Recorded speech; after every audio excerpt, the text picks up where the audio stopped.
আসসালামু আলাইকুম।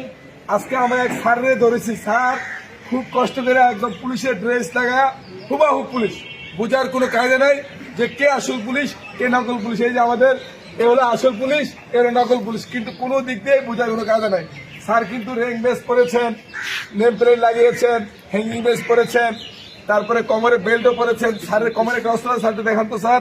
এই যে স্যারের কোমরে একটা অস্ত্র আছে, এই যে স্যার চকচকা অস্ত্র, একদম হুবাহু পুলিশের অস্ত্র মতো অস্ত্র।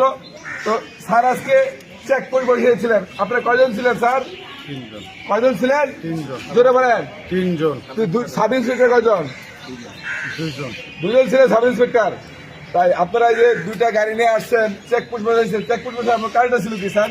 কারণটা যেই স্যারে বসাইছে সেই জানে। আপনিও তো র্যাঙ্ক পড়া, আমারে খালি বলছে যে আপনি ব্রেক করে থাকেন। আপনি ব্রেক করে থাকেন। আপনি এর আগে যে স্যার কয়েকটা মামলা ধরা খাইছেন, আমি আপনার মামলা তদন্ত করেছিলাম।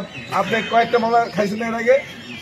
আপনি তো এই পুলিশের পোশাক পরে, এই যে আপনি এত পোশাক থাকতে বাংলাদেশে আপনি পুলিশের পোশাক টাইট করে মানুষকে থামায়া, কারণ এখনো মানুষের পুলিশের প্রতি বিশ্বাস আছে, পুলিশের প্রতি আস্থা আছে, এবং পুলিশ দেখলে মানুষ কিন্তু সিগন্যালে থামে।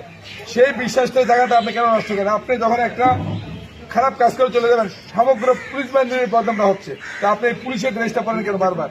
স্যার আমার ভুল হয়ে গেছে। তো ভুল তো এরকম এর আগে বলেন। আর হবে না স্যার। আপনি এর আগে যখন আমি আপনাকে রিমান্ডে এনেছিলাম, তখনও তো আপনি বলেছেন যে আমি ভুল করেছেন। আমার আর ভুল হবে না। এই পোশাক আপনি কবে বানাইছেন? পোশাকটা পোশাকটা আমি বানাইনি স্যার। কে বানাইছে?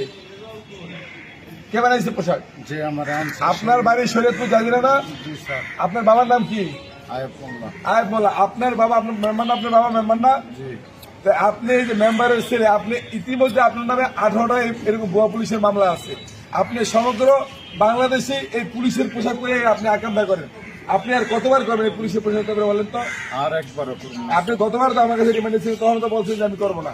আজকে তো যে মোটরসাইকেল সহকারে সবকিছু সহকারে আপনি ধরা খাইছেন।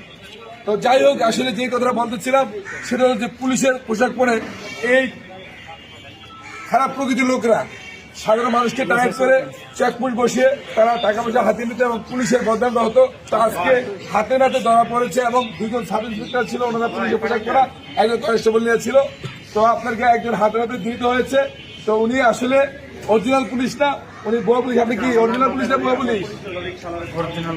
আপনি ট্রেনিং করেছেন, এই পোশাকটা একদম পরেছেন সেই পুলিশের মতো দেখতে, একদম পুলিশের মতো। আপনি তো আমার এই যে অফিসাররা আপনাকে স্যার বলেছে, স্যার বলছে না?